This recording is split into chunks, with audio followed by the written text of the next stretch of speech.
Welcome, Untamed Crafters. If you've ever wondered how people create professional looking crochet charts but found other apps clunky and Illustrator isn't in the budget, then this course might be for you. In this 6-part series, you'll learn how to use Affinity Designer to create clean professional charts in under an hour. And the course also includes a starter pack of symbols and charts to get you going. If you are ready to start building your own symbols, just keep watching. And if you want to create full efficient charts, check out the link below for the complete course. In this episode, we are going to create our basic crochet symbols, which will be the foundation for all of our symbols. But before we do, let's cover a few of the tools we're going to use. First, we are going to be using the Move tool, or V, on your keyboard. We will also be using the Node tool, or A, on your keyboard. We will also be using the Pen tool, which is P on your keyboard. Something to note about the Pen tool is that, unlike Illustrator, there is no line tool in Affinity. They have baked all of their line functionalities into the Pen tool, and at the top of your screen, you can see there is a menu that will give you all of those different options. We are always going to want to make sure that we are in line mode.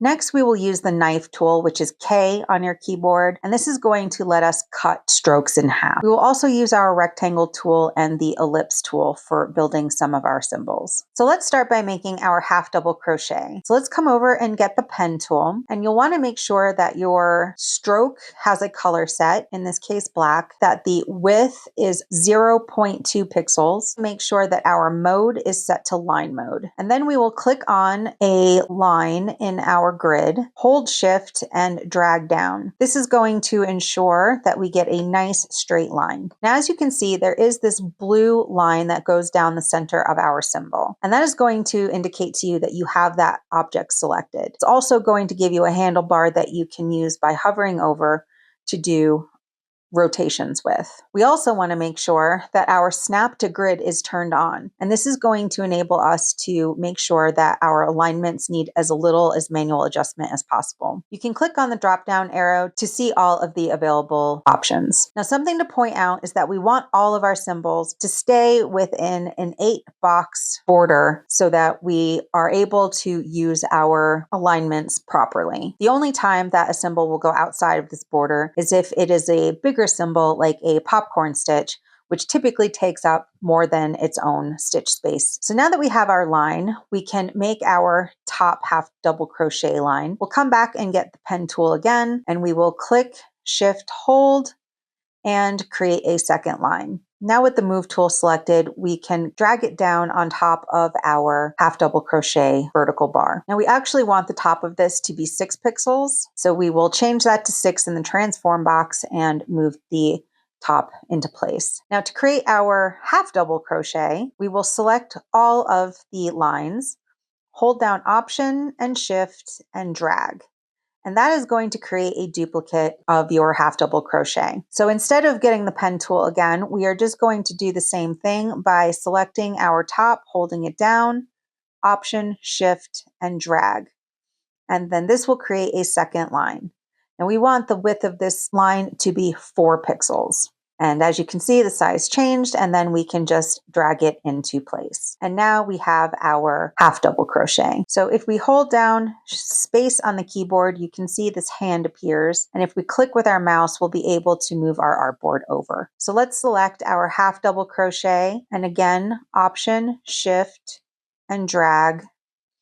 And this will create a duplicate of our half double crochet. And to make this a triple crochet, we will again just click on our last line that we made, Option, Shift, drag, and into place. Now we have our triple crochet. Now, as you can see, I have made all of our symbols the same size. Some designers choose to scale the size of their symbols so that the triple crochet is bigger than the double and the double is bigger than the half. I do not do that simply because I feel it creates a higher cognitive load when you're looking at a large pattern to see the various sizes. However, as you get better at creating these charts on your own, you can branch out and do what you feel is best. So now let's make a single crochet. To do that, we're just going to take the top of our half double crochet and Option, drag, and we will place it so that it is aligned to the center of one of our grid lines. Now there's 2 ways to make a single crochet. It can either be an X or a cross. For our purposes, we'll just make a cross for now. So what we'll want to do is create a duplicate of this line by doing a Command C and Command V. So now there's actually two lines on top of each other. So we're going to select the top line and we're going to take this handlebar and we're going to click it, hold shift, and then drag it 90 degrees. So this has created our cross. If you want this to actually become an X, you can simply select all of the pieces, put your mouse on the corner node, and then drag, and it will turn into an X. Alternatively, you can also rotate objects by coming to the transform box and selecting which degree you want them to be in, either 90 or 45. So here we have our single crochet. So let's go ahead and make a chain. To do this, we're going to need our ellipse tool. So with the ellipse tool, we are not going to hold shift or alt. We are just going to click on the artboard and drag. Now, these can either be circles or ovals. I tend to make mine as an oval.